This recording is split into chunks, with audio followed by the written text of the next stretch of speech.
Part C. Use the Newton-Raphson method to find alpha correct to 6 decimal places.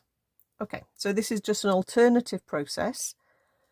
The Newton-Raphson formula from the formula book is xn plus 1 is xn minus the function at xn divided by the differential of the function at xn.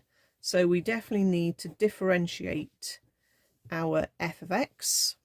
Remember, everything has to be all out the algebra on one side equaling 0, but that was the case in this question. So the 1 disappears, the 5x differentiates to a 5, and then we get a minus 4x cubed. So again, we could start with x is 1.5. Doesn't tell us where to start here, but it doesn't really matter as long as we're close to the root. 1.5 as an input. So my Newton-Raphson, using it for the first time, I would do 1.5 minus, and then I've got this big fraction, and I want 1 plus 5 lots of 1.5 minus 1.5 to the power 4 over 5 minus 4 lots of 1.5 cubed. So if I type that in, 1.5 minus fraction 1 plus 5 times 1.5 minus 1.5 power 4 over 5 minus 4 lots of 1.5 cubed.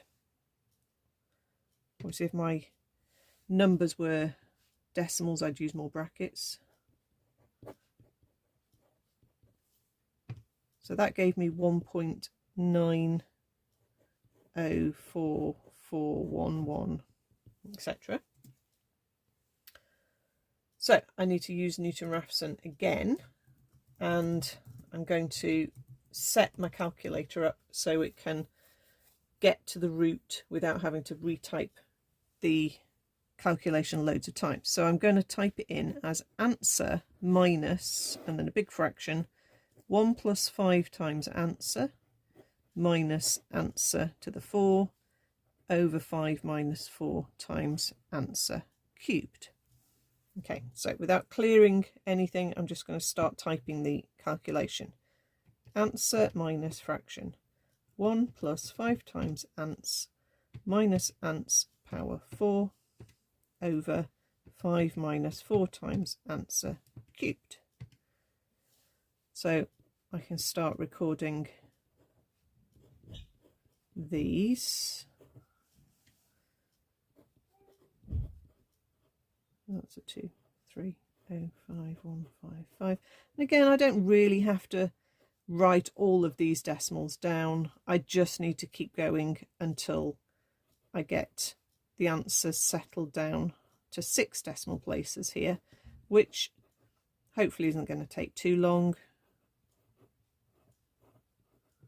Yeah, and it's not changing after that. So to 6 decimal places, it's 1.772029.